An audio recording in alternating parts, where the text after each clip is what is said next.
And oh my gosh, let's start again for the fucking billionth time. Hi, and welcome back to another episode of me pottering around my kitchen where I, a woman with mismatching bubbles, broken glasses and a creased jumper, shows you how to make this baby shark cake, just in case it didn't irritate you enough. You get to make it. You get to spend a whole day making it. I tried to make it, well I did make it, but I tried to record myself doing it better this time. I tried to edit it better and get shots better, but everything just went wrong because I didn't plan and I didn't organise and I didn't do things in advance where I should have. I just made it as I needed the cake, and obviously my deadline was today. It's the day after. I was up till 3 o'clock last night tidying up, so at least I know now to like prepare models and things in advance rather than trying to record things and get the shots and do the work at the same time, because it's messed my head up. I need to rewatch all the frigging footage to remember what the hell I did, because I was dissociating throughout most of it. And ladies coming to pick this cake up in a couple of hours, so I don't really fancy being sat in here with my lights on looking like a weirdo. I'd rather have all this put away and then edit, so I'll just do a commentary instead. So let's get on to that. So to start, this is the cake that I got sent to me. First of all, it's made by an amazing cake maker, obviously, and I wouldn't be able to recreate that exactly how it's supposed to be anyway, just because I'm not that good. Also, I'm not very good with buttercream, and I really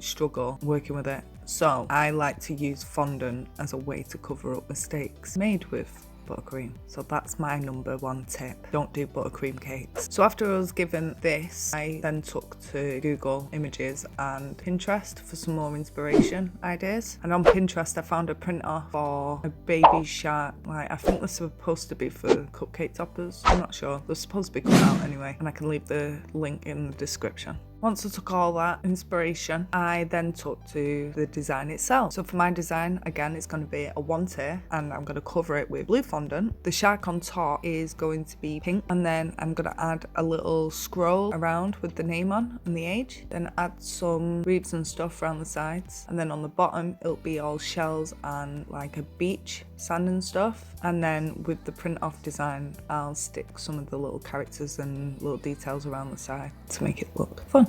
Right, but that's to do with baby shark cake. You want the filling to be pink and purple, and that's how I'm going to start today. The amount of ingredients I used for this was for 2 8-inch tins to separate equally between both of them. I'm not going to read the ingredients out because I can't read out loud to save my life. I start lining the tins by folding the piece of paper in half and half again and then half again into a little triangle shape, which will be cut into a circle, and then you just cut little tabs in the end, a bit like them snowflake things that you used to make in school, but instead of a beautiful snowflake you end up with a boring circle with flaps on. But those flaps will bend on the inside of your cake tin. Just saves you having to cut a rectangle piece around the sides, because I'm too lazy to do that.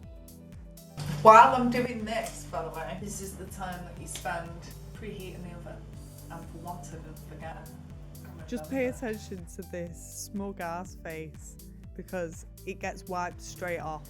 Blend butter and sugar together, and then add some vanilla extract, and then mix that together. I add each egg individually, one by one, mixing in between each egg. This stops the mix from curdling. Once all the eggs are added, I then sieve the flour in and then slowly fold the flour into the mixture. This is where I should have added the food colouring, but if you remember me being really smug about remembering stuff, I actually forgot to put the food colouring in until I got to the oven and then realised. So then instead of going to the shop and buying more ingredients and starting all over, I just added the food colouring in while they were already in the tins and just hope for the best. This isn't a technique I recommend whatsoever. Highly recommend just using your memory and doing it properly the first time round. I started on my buttercream. While the cake was cooling, I started covering the board, and I did this by adding CMC powder to yellow fondant and covering the board. How I feel when I'm cutting the excess off the cake board, but how I actually look. So now I should probably mention that the pink and purple layer was actually supposed to be pink and yellow. So I had to go out and get new ingredients anyway, but I'd messaged the girl in between to ask her if she wanted the purple layer too. And the purple layer actually was blue. So we had a lot of problems, but the girl was happy to have the extra layer anyway.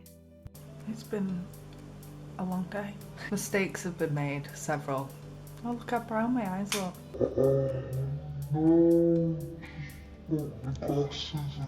God damn it. Turned into a DIY fix your glasses with me tutorial. So I'm using a bit of Gorilla Glue. 2,000 years later. God, it's not even sticking because I put too much on. Just gonna leave it there for like 3 days. So then I took on the rest of the cake blind with no glasses, and I started by adding jam and buttercream to each layer. Yes, my layers are wonky, but I just use the squishing technique to level them out, and then you hide the monstrosity of the cake under layers and layers of buttercream. Smoothing down the buttercream with a hot palette knife.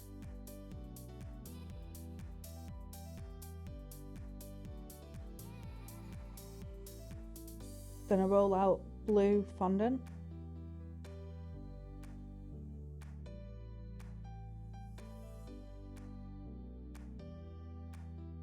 Scramble around the kitchen looking for a toothpick. Realise I don't have a toothpick and find something else. This is just to get rid of all the air bubbles. And then I use the rolling pin to carry the fondant over onto the cake, making sure that I rub out all the air bubbles underneath with a smoother, and then cut away the excess. Now, because my airbrush needed sorting out and reassembling and I was procrastinating, I started making the shark. And I did this by colouring fondant pink and adding lots of CMC powder so that it stiffened up quicker.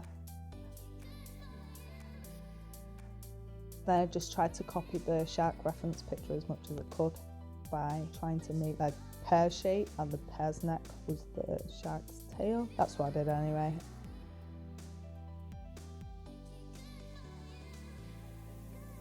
And I just was smoothing it down with the palms of my hand, making sure that it had a little flicky up nose. I put skewers in the top, bottom and the end of the tail, and then I put this in the oven on a really low temperature just to dry it out a bit while I got on with other things. Then while that was in the oven, I took to airbrushing the cake. I did this by adding blue to the bottom and the top of the cake just to give it a bit of dimension and depth, while the compressor just had a little performance of its own apparently. And then using a silicone mould, I just made little shells.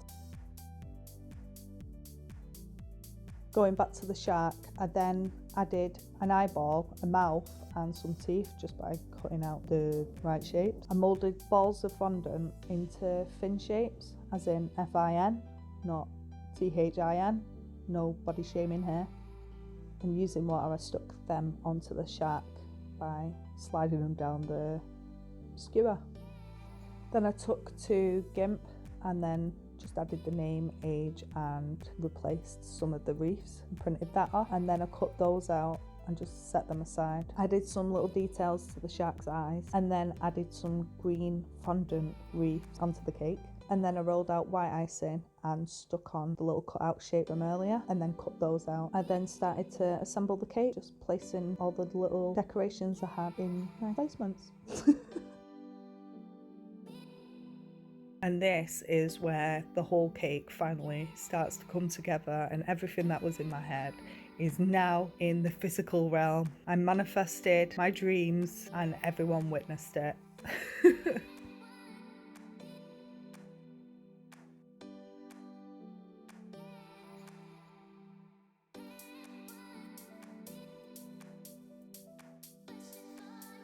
And then I add a yellow ribbon with double-sided sticky tape, and then it's done.